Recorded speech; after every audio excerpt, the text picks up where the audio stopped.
짬뽕과 볶음밥인데 해물짬뽕은 없고 볶음밥은 아니고 볶음밥으로 한번 저희가 같이 먹어보도록 하겠습니다.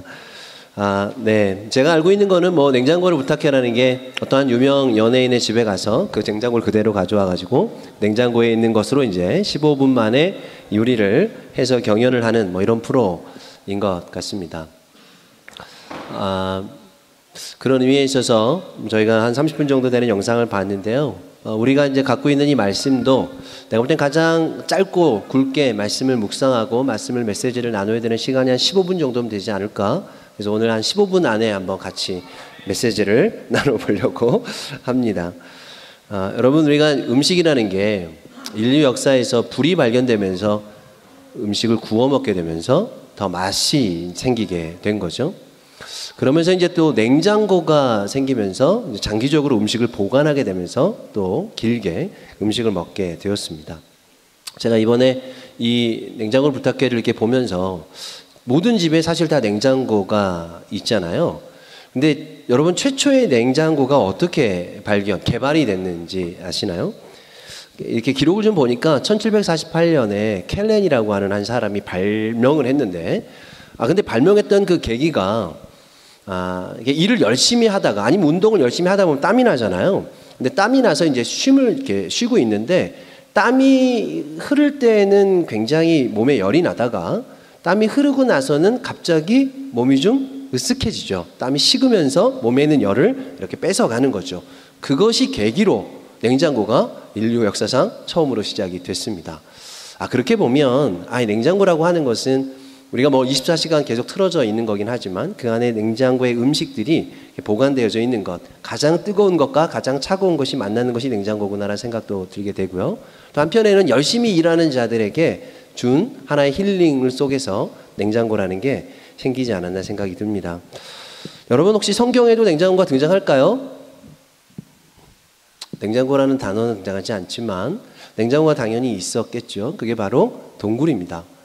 우리 중동은 사실 우리나라는 서빙고도 있지만 얼음을 이렇게 모아서 얼음 그 공간 안에다가 음식을 보관하긴 했지만, 이 중동은 얼음을 눈을 이렇게 볼 수 있는 지역들은 아니니까 주로 이제 동굴에다가 음식을 넣고 선선하게, 또 겨울에는 얼지 않게 만들어놨던 장소가 동굴이 되는 거죠. 그렇게 본다면 이 동굴이라고 하는 장소는 음식을 저장하고 또 보관하고 그렇게 했던 곳이기도 하지만, 사람들에게도 은신처로 사람을 보호하고 또 그 안에서 사람에게 힐링을 하는 그런 안식의 장소로 사용되었던 곳이 동일하게 동굴의 형태가 된 거죠. 아마 냉장고는 그런 것 같아요. 아까 우리 사모님 이야기에도 처음에는 냉장고가 털리면서 영혼이 털리는 것 같다가 냉장고에다 나온 음식으로 같이 음식을 먹고 나눌 때 그 갖게 되는 그 위로와 그 기쁨은 또 더 컸다, 이렇게 이야기를 하는 것 같습니다. 오늘 본문에도 보면 사실 냉장고가 등장을 하죠. 오바댜가 100명의 선지자들을 50명씩 나눠서 동굴에 이렇게 숨겨두고 그곳에 물과 음식을 이렇게 넣어두는 장면이 나오게 되는 거죠. 아마도 우리에게 있어서 이 냉장고라고 하는 단어는 단순히 음식을 보관하는 것뿐만 아니라 성경의 냉장고로 사용되었던 이 동굴 자체가 사람들에게는 은신처고 또 하나의 그 안에서 위로와 회복을 누리는 하나의 그런 공간, 힐링의 장소가 바로 동일하게 동굴이 아니었나 생각이 듭니다. 오늘 간단하게 우리가 뉴 시즌의 두 번째 이야기를 나누고자 하는데요. 그게 바로 이제 얼라이언스와 이제 송이라고 하는, 뉴 얼라이언스, 뉴 송이라고 하는 새로운 연합, 새로운 예배에 대한 이야기를 좀 잠시 나눠보려고 합니다. 제가 생각할 때에 이 두 단어를 한 단어로 좀 이렇게 이야기를 하자면, 저는 이 냉장고라는 거 하는 것은 인류의 역사상 또 우리에게 적용을 해본 이것은 다른 단어로 이게 인큐베이터가 아닌가 생각이 듭니다. 보관하고 품고 그것이 잘 숙성될 때까지 보관하는 그런 장소들이 음식으로는 냉장고가 되지만, 사람에게는 바로 인큐베이터의 역할들, 아직 스스로 설 수 없는 그런 사람들을 보호하고 성숙하게 만들어서 세상으로 보내는 역할을 하는 것이 바로 그 인큐베이터라고 생각이 듭니다. 그래서 우리에게 있어 새로운 인큐베이터 안에서 일어나야 하는 것은 바로 새로운 연합과 새로운 예배를 통해서 회복되어지는 것을 이야기를 하고 있는 것이죠. 여러분, 오늘 열왕기상 18장 말씀은 이미 다 이해하고 있는 말씀인데요. 오늘 본문이 시작하기 바로 전에는 바로 드디어 이제 바알 선지자가 나름대로 그들의 신에게 난리를 피면서 예배를 하고 나름 뭐 그렇게 행동들을 했었습니다. 그런데 어떠한 반응도 없었죠. 그때 이제 드디어 엘리야가 하나님께 부르짖고 제단을 쌓고 하나님께 예배했을 때 하나님께서 어떠한 역사를 하셨는지를 표현하고 있는 본문이 오늘 우리가 읽었던 본문이 됩니다. 여러분, 우리가 보통 이제 인큐베이터라고 하는 이 단어는요, 사전적 의미 자체가 어린아이가 엄마의 그 태에서 10달을 지내야 되는데 그렇게 지내지 못하고 어떠한 이유로 일찍 나왔을 때 아이의 이 보호하기 위해서 하나의 이렇게 그 실험관, 이 시험관에 들어가야 되는 이 상황이 그런 장소를 가리켜서 인큐베이터라고 하죠. 성경에도 보면 그런 장소들이 대부분 동굴이었던 것 같아요. 다윗에게는 아둘람굴이기도 했고 또 다윗에게는 또 사무엘상 24장에 나오는 바로 엔게디 굴 같은 곳이 다윗에게 피난처에 되었던, 그러면서 그곳에서 함께 혼자만 지낸 것이 아니라 억울하고 원통하고 가난하고 세상에 소외된 자들이 함께 모여서 그 서로를 위로하고 회복되었던 그런 이 동굴들이 바로 오늘의 인큐베이터의 역할들을 하게 된 것이죠.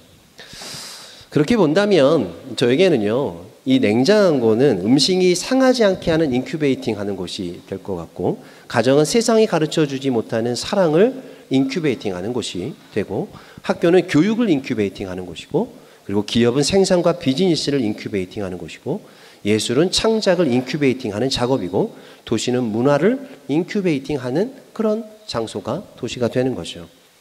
그렇다면 여러분, 교회는 무엇을 인큐베이팅 해야 될까요? 그것은 우리가 너무나 분명하게 알고 있는 것처럼 영혼의 구원과 상한 자, 갇힌 자, 죄인들이 들어와서 주님 앞에 자신의 죄를 고백하고 겸손하게 나아갈 때 그 주님이 주시는 새 힘으로 온전한 그리스도인이 돼서 그리고 세상에 나가는 것이죠. 그리고 그 그리스도인들이 혼자만이 아니라 함께 공동체 안에서 함께 서로를 격려하고 사랑하고 배려하고 섬길 때 이 안에서 일어나는 이것이 바로 우리가 오늘 이야기하려고 하는 얼라이언스, 주님 안에서 동맹과 연합이 그 안에서 일어나게 되는 것입니다.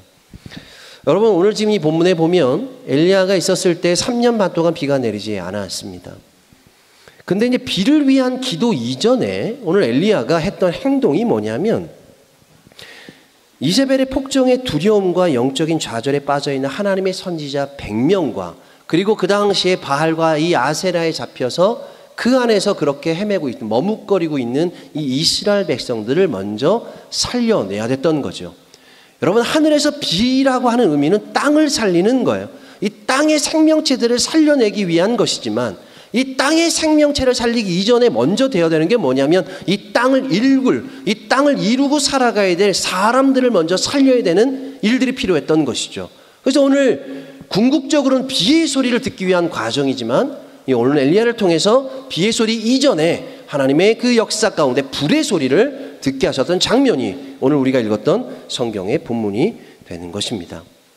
그래서 오늘 이 30절에 보면 엘리야는 모든 백성을 무너진 여호와의 제단으로 가까이 오라고 명령을 하고 있습니다. 30절 말씀에 엘리야가 모든 백성을 향하여 이르되 내게로 가까이 오라. 백성이 다 그에게 가까이 가매 그가 무너진 여호와의 제단을 수축하되.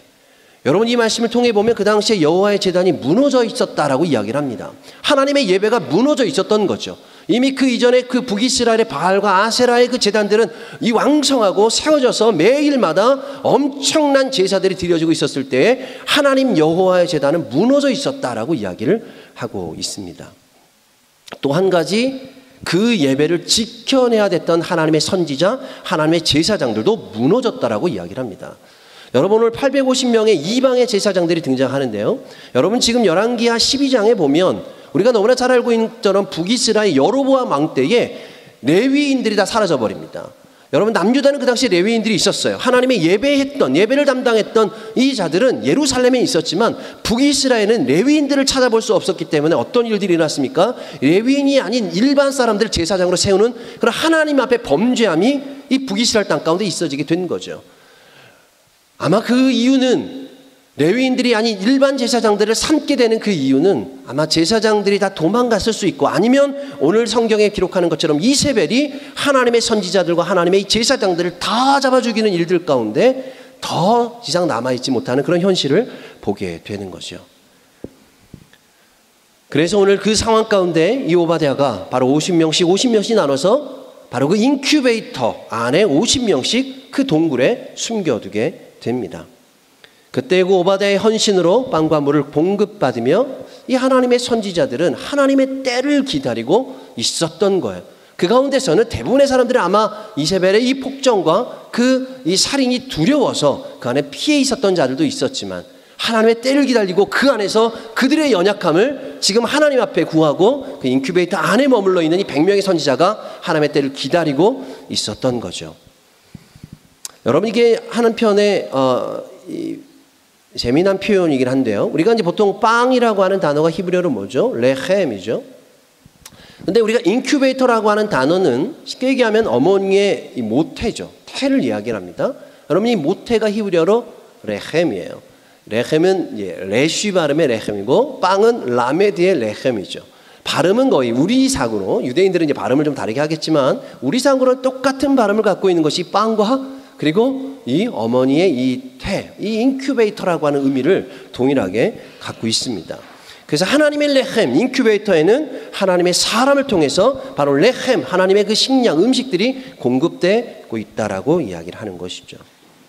그래서 여러분, 숨어있는 이 100명의 하나님의 사람이 하나님의 음성을 들었을 때가 언제였을까요? 그들이 이 인큐베이터 안에서 나와야 되는 때가 언제였을까요? 바로 지금이었습니다. 바로 오늘 성경의 본문이 이야기하는 바로 그때 너희가 내게로 나오라 라고 했을 때 그들은 누구를 향해서 지금 이야기를 한 겁니까? 이스라엘 백성들. 그 이스라엘 백성들 안에는 동일하게 지금 동굴 안에 숨어 있고 은둔해 있고 보호가 필요했던 하나님의 선지자들 100명이 드디어 그 음성에 반응해서 나오게 된 것이죠. 오늘 엘리야의 소리를 들은 것입니다. 그들은 부르는 소리가 세미하지만 강력하고 영적인 이 엘리야의 소리에 반응을 해서 그들이 나오게 되었습니다. 여러분, 그런데 이제 이 하나님의 선지자들은요, 뭔가 현상을 보고 모인 자들이 아니에요. 이미 하나님의 불을 보고 모인 자들이 아니에요. 하나님의 기적이 있어서 모인 자들이 아니에요. 그 세미한 하나님의 음성에 반응했던 자들이 있는 것이죠. 여전히 아무것도 보이지 않아요. 여전히 그들이 그 동굴에 나가면 어떤 일이 일어날지도 모르는, 여전히 이세벨이 폭정을 하고 있고 아합이 지금 정권을 잡고 있을 때였기 때문에 그들이 나갔을 때에 그들은 죽임을 당할 수 있을 거라는 두려움도 여전히 있었던 때가 됩니다. 그러나 여러분, 진정한 하나님의 연합이 일어나는 것은 뭔가 사역이 이루어져서 뭔가 보여지는 것들이 있어서 그 안에서 사역으로 모이게 되면 그 사역이 끝나면 연합도 깨어져 버리게 되는 거죠. 진정한 연합의 시작은 우리가 보이진 않지만 하나님의 그 세밀한 음성에 반응한 자들이 모여서 이루어진 연합은 가장 강력한 것입니다. 오늘 엘리야의 이 소리에 바로 하나님의 선지자의 이 100명의 사람들이 함께 드디어 인큐베이터 안에서 나와서 그들의 반응을 하게 된 것이죠. 여러분, 반면에 바알 선지자들도 나름대로 그 소리를 내긴 했습니다. 오늘 28장 29절 말씀에 보면 이같이 하여 정오가 지났고 그들이 미친 듯이 떠들어 저녁 소제를 드릴 때까지 일어났으나 아무 소리도 없고 응답하는 자나 돌아보는 자가 아무도 없더라. 지금 이 바알 선지자가 아침 일찍부터 정오를 지나 저녁까지 지금 나름대로 그들의 제사를 드렸습니다. 요즘의 분위기로 보면 요즘 그런 표현 많이 쓰죠. 24시간 연속 예배, 12시간 연속 예배 이런 표현 많이 쓰잖아요. 지금 바알 선지자들이 지금 시간으로 보면 10시간 이상을 예배를 드린 거예요. 어마어마하게 지금 연속적으로 10시간 이상의 제사를 드렸습니다. 근데 아무런 반응이 없게 되자 심지어 자기 몸에 피를 내면서 자해하면서까지 다른 상대방을 상해를 입히면서까지 막 지금 엄청나게 이 제사를 드리고 있었던 거죠. 근데 여기 29절 말씀에 보면 그들이 미친 듯이 떠들어 어마어마한 소리를 냈다는 거예요. 막 미친 듯이 소리를 낸 거예요.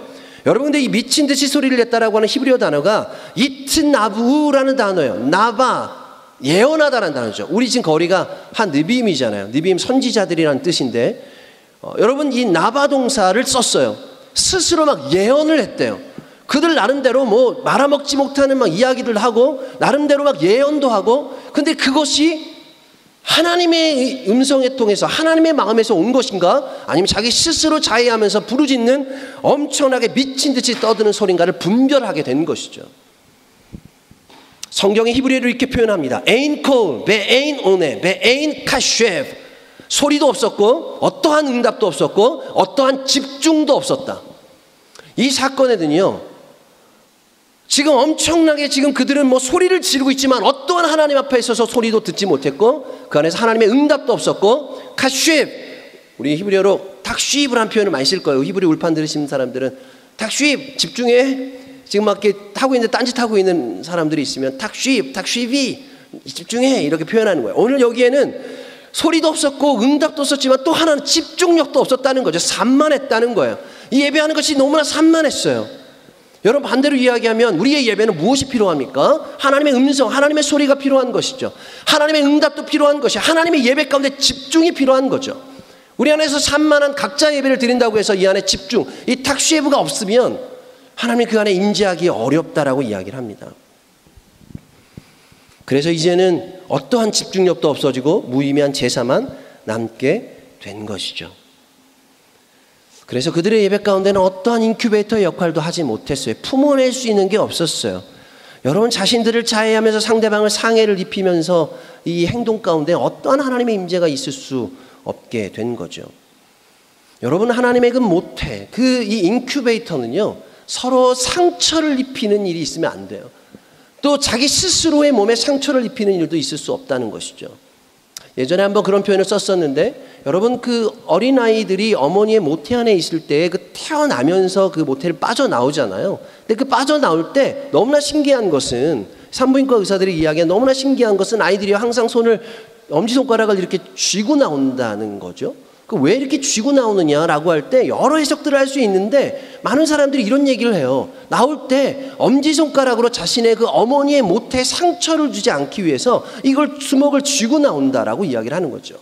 어린 생명체도 알아요. 어린 생명체도 이것이 내 모태가 아니라 또 다른 생명을 잉태하기 위해서, 또 다른 생명을 품어내기 위해서 내가 상처를 낼 수 없다라고 하는 것을 그 마음으로 자연스럽게 본능적으로 아이들은 그 안에서 이 인큐베이터 안에서 나올 때에도 그것을 어떻게든 보호하기 위해서 상처를 내지 않는다라고 이야기를 하는 거죠. 여러분, 어떠한 연합도 어떠한 예배에도 우리 안에 서로 상처를 주는 연합은 없습니다. 어떠한 이 예배에도 서로 상처를 주는 예배는 없어요. 오늘 지금 바알 선지자 드렸던 예배는 자신 스스로를, 몸을 상처를 내고 상대방에게 미친 듯이 떠들고 소리를 내고 있지만 어떠한 하나님의 역사가 일어나지 않는 그런 무의미한 행동들이 일어나고 있다는 것이죠. 여러분, 잠잠하다 할지라도 그 세미한 음성에도 이 100명의 선지자들이 그것을 반응했다면 오늘 그 성경의 이 놀라운 하나님의 역사가, 불의 소리와 불이 이 땅에 떨어지는 것들을 이 100명의 선지자들과 하나님의 백성들은 그 안에서 동일하게 보게 되었습니다. 그래서 이제 엘리야와 하나님의 선지자들은 새로운 하나님의 연합이 일어나게 되었고, 그리고 그 무너진 예배를 세우기 위해서 오늘 성경 본문에 보면 무너진 제단을 수축하라라고 명령을 합니다. 여러분, 이 무너진 제단, 여호와의 제단을 수축하라라고 할 때 이 수축이라는 단어가 뭐 이렇게 쌓다라고 하는 우리가 의미이잖아요. 근데 여러분, 히브리어 단어는 이렇게 돼 있어요. 바예라페라고 돼 있어요. 라파 동사예요. 라파 동사 다 아시죠? 여호와 라파, 치료하는 하나님. 치료하다는 뜻이에요. 오늘 지금 무너졌던 예배의 제단을 직역하면 치료하라라고 이야기를 하는 거죠. 여러분, 예배에는 치료가 일어나는 것이죠. 힐링에는 치료가 있는 거예요. 상처가 날 수 없다는 것이죠. 여러분, 두려움에 서 있는 선지자들과 이 백성들을 다 모으고 오늘 엘리야가 하나님의 이름으로 너희의 무너졌던 예배, 단순히 돌을 쌓는 것으로 지금 수축하라고 이야기하는 것이 아니라 너의 영혼 가운데, 너의 심령 가운데, 너의 마음 가운데 세상을 두려워하는 그 두려운 마음이 있다면 이제 그 두려운 마음을 내려놓고 여호와 앞에서 담대함으로 너의 마음을 치료해라, 그렇게 될 것이다 라고 지금 그렇게 선포를 하고 있는 것입니다. 여러분, 우리의 머뭇거림에 공동체의 연합과 한 몸을 이루는 것을 통해 치료하시고 나아갈 길을 보여주고 계십니다. 여러분, 제가 기대하기로는 2020년 이 한 해에 예루살렘 교회에 이런 일들이 일어났으면 좋겠습니다. 여러분, 우리가 예배하는 가운데 놀라운 치료가 일어났으면 좋겠습니다. 여러분, 정말 당장은 오늘도 정말 아파서 못 나온 분들이 있는데, 저도 뭐 독감이 걸려서 이렇게 목이 좀 더 중후해 보이긴 하는데, 그럼에도 불구하고 우리 모든 아픈 분들이 정말 주님의 이 예배 가운데 여기 공간에 함께 없다 할지라도 좀 주님의 치료가 일어났으면 좋겠습니다. 더 크게는 우리 안에 좀 아픈 분들, 우리 하윤주 사모님 정말 올해는 정말로 모든 병의 근원까지도 다 치료되고 온전하게 낫게는 일들이 우리가 예배드리는 그냥 그 예배드리는 자체만으로도 하나님께 역사하셔서 이 공동체가 그런 하나님의 생명을 새롭게 태어나게 하는 그런 인큐베이터가 되기를 간절히 소망합니다. 여러분, 치료는요, 죽은 사람에게 의미가 있는 게 아니에요. 이미 죽으면 무슨 치료가 의미가 있겠습니까? 치료는 누구에게 필요한 것입니까? 죽고 사는 문제에 머물거리는 자들에게 필요한 거예요. 여러분, 우리가 정말 치료가 필요한 사람들은 죽은 자들은 이미 의미가 없다는 것이죠. 우리 안에 아픔이 있습니까? 우리 안에 정말 육적인 것뿐만 아니라 영적으로 고민하고 있습니까? 혹시 부부관계에서 어떤 고민하고 있는 문제들이 있습니까? 우리 사역과 우리 하나님 공부하는 가운데서 고민하고 있습니까? 그렇다면 그것은 바로 치료가 필요한 상태인 것이죠. 그것이 부끄러운 상태가 아니라 하나님께서 역사하시는 그 순간에 그런 일들을 기대하는 때가 되었다라고 이야기하는 거죠. 여러분, 인큐베이터 안에 있다는 것은 연약한 자들이에요. 연약한 자들이 그 안에 들어가 있는 거예요. 부끄러운 일이 아닌 것이죠. 여러분, 이때 이 엘리야가 주님께 부르짖고 있습니다. 오늘 36절 37절 말씀에 이렇게 이야기를 하는데, 저녁 소재 드릴 때에 이르러 선지자 엘리야가 나아가서 말하되 아브라함과 이삭과 이스라엘의 하나님 여호와여, 주께서 이스라엘 중에서 하나님이신 것과 내가 주의 종인 것과 내가 주의 말씀대로 이 모든 일을 행하는 것을 오늘 알게 하옵소서. 여호와여, 내게 응답하옵소서. 내게 응답하옵소서. 이 백성에게 주 여호와는 하나님이신 것과 주는 그들의 마음을 돌이키심을 알게 하옵소서 하매, 오늘 여기서 응답하소서, 하나님 이 땅 가운데 응답해 주십시오라고 지금 간절히 이야기를 하고 있다는 것이죠. 히브리어로 아네니 아도나이 아네니라고 이야기를 합니다. 보통 저의 경우에요. 저는요, 어떤 그 응답의 이 때가 필요할 때 저는 개인적으로는 저보다는 제 아내를 통해서 응답을 많이 받습니다. 그래서 아내니인가 봐요. 아내니, 네. 너가 언니고 아내니 이렇게 표현하는 것 같은데, 여러분들에게도 하나님의 응답의 여러 사인들이 있으리라 생각이 듭니다. 그런데 오늘 그 응답의 소리를 듣게 됐죠. 그게 바로 비의 소리를 듣기 전에 불의 소리를 들었습니다. 여러분, 혹시 불의 소리를 들어보신 적 있으신가요? 오늘 38절 마지막 절에 이렇게 이야기합니다. 이에 여호와의 불이 내려서 번제물과 나무와 돌과 흙을 내우고 또 도랑에 물을 핥은지라. 여러분, 여기에는요, 이 지금 현상을 생각해 보면 여기에는 예시콜, 예시오네, 예시카쉐프도 있었던 거예요. 여러분, 이 안에서 하나님의 소리가 있었어요. 그리고 하나님의 응답 가운데 불이 떨어지는 것을 모든 사람들이 봤습니다. 그리고 그 안에 모든 집중이 되었어요. 하나님이 하시는 일에 모든 사람들이 모여서 함께 그것을 함께 지켜보게 된 것이죠. 여러분, 오늘 이 본문에 보면 불에 대해서 두 가지 동사를 쓰고 있어요. 나팔 동사랑 아칼 동사예요. 떨어져서 삼켜버렸다. 오늘 지금 하나님의 불이 떨어져서 지금 뭐 번제물을 불태우고 물을 핥은지라 이렇게 얘기하는데 딱 동사는 두 개예요.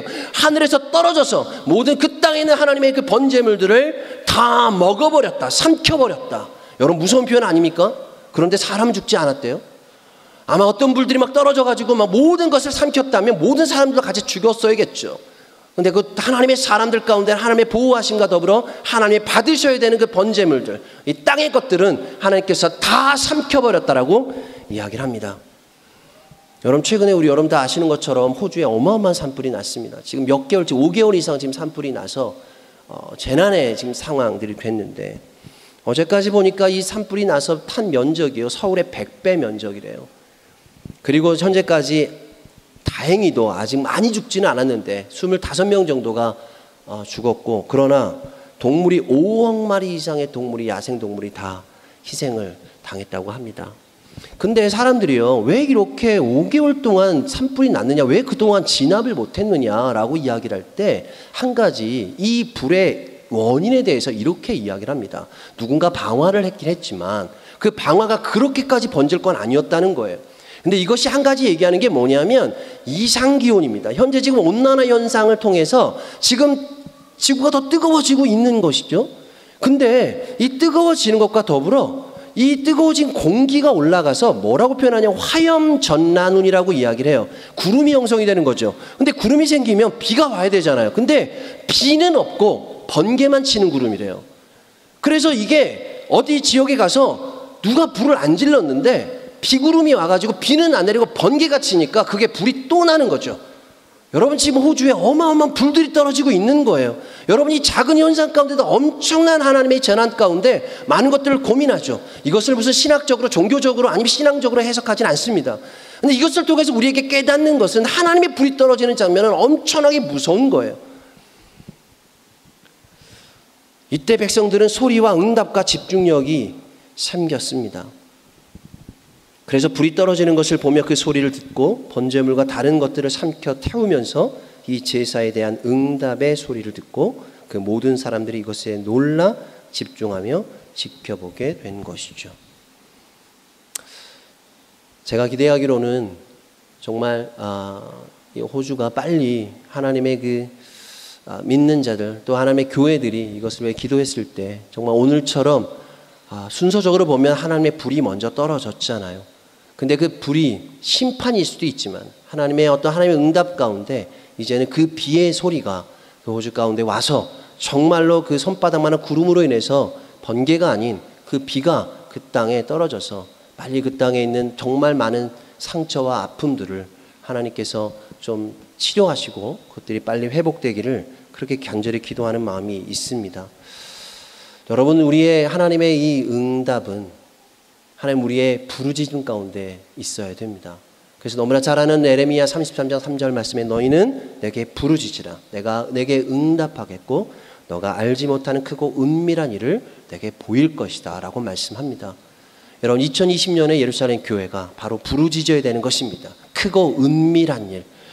그 크고 은밀한 일에는 보여지는 것도 아니고 이미 보여진 것이 아니라 보여지지 않았지만 하나님의 그 세밀한 음성 가운데 우리가 반응하고 나아갈 때 하나님의 그 거룩한 연합을 통해서 그리고 하나님이 받으시는 그 새로운 예배를 통해서 바로 그 크고 은밀한 일이 일어나리라 믿습니다.